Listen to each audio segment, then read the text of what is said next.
Səlcuqlar imperiyasının parçalandığı ərazilərdə mübarizə nəticəsində yeni dövlət əmələ gəldi. Beləliklə 11-ci əsrin 30-cu illərində Kürdən cənubda Azərbaycan torpaqlarında Atabəylər Eldənizlər dövləti meydana çıxdı. Bu dövlətin paytaxtı Naxçıvan idi. Bu dövlətin əsası Şəmsəddin Eldəniz qoymuşdur. Tarixi mənbələrə görə Dərbətdən qul kimi alınmış və Bağdada gətirilmiş Səlcuqlar sultanın vəzirinə satılmışdır. Vəzir öldükdən sonra sultan sarayına düşmüş və öz şəxsi bacağına görə Səlcuq qoşunlarının baş komandası vəzifəsinə yüksəlmişdi.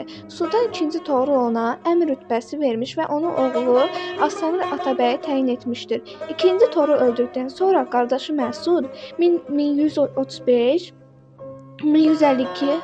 hakimiyyətə gəlmiş, Eldənizi qardaşımın dul qadın Möminə xatun ilə evləndirmiş və 1136-cı ildə Arranı iqta şəklində ona verərək oranın idarəsi Eldənizə tapşırdı.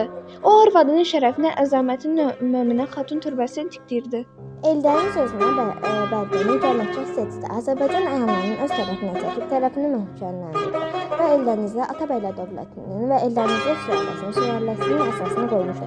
1136-cı il iqta şəklində aldığı Ardadan başqa Azərbaycan cənub torpaqları Habelə Naxçıvanı müstəqil idarə etməyə və adına pul kəsməyə başlayan Eldəniz 1136-cı il, 1173-cü il, 1160-cı ildə böyük Atabəy titulunu aldı. Atabəyi olduğu Aslanşahı 1161-ci il, 1176-cı il İraq Səlcuq Sultanlığının taxtına çıxarmışdı. Beləliklə, bütün İraq Səlcuq Sultanlığının idarəçiliyini ələ keçirdi. Ali dövlət vəzifələrini öz yaxın adamlarını tapşırdı. Böyük oğlu Məhəmməd Cahan Pəhləvanı sarayın hacibi, digər oğlu Qızıl Arslanı qoşunlarının ali komandanı seçdi. Şirvanşahlar Eldənizlilərdən asılı oldu. Eldənizlər dövləti Dərbənddən Fars körfəsinə qədər olan ərazilərdə yerləşirdi. Eldənizin ölümündən sonra hakimiyyəti onun oğlu Məhəmməd Cahan Pəhləvan keçdi.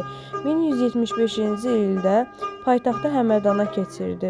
Təbrizi Ağsunqurilərdən aldı, ömrünün sonunda ərazisini oğulların arasında böldü.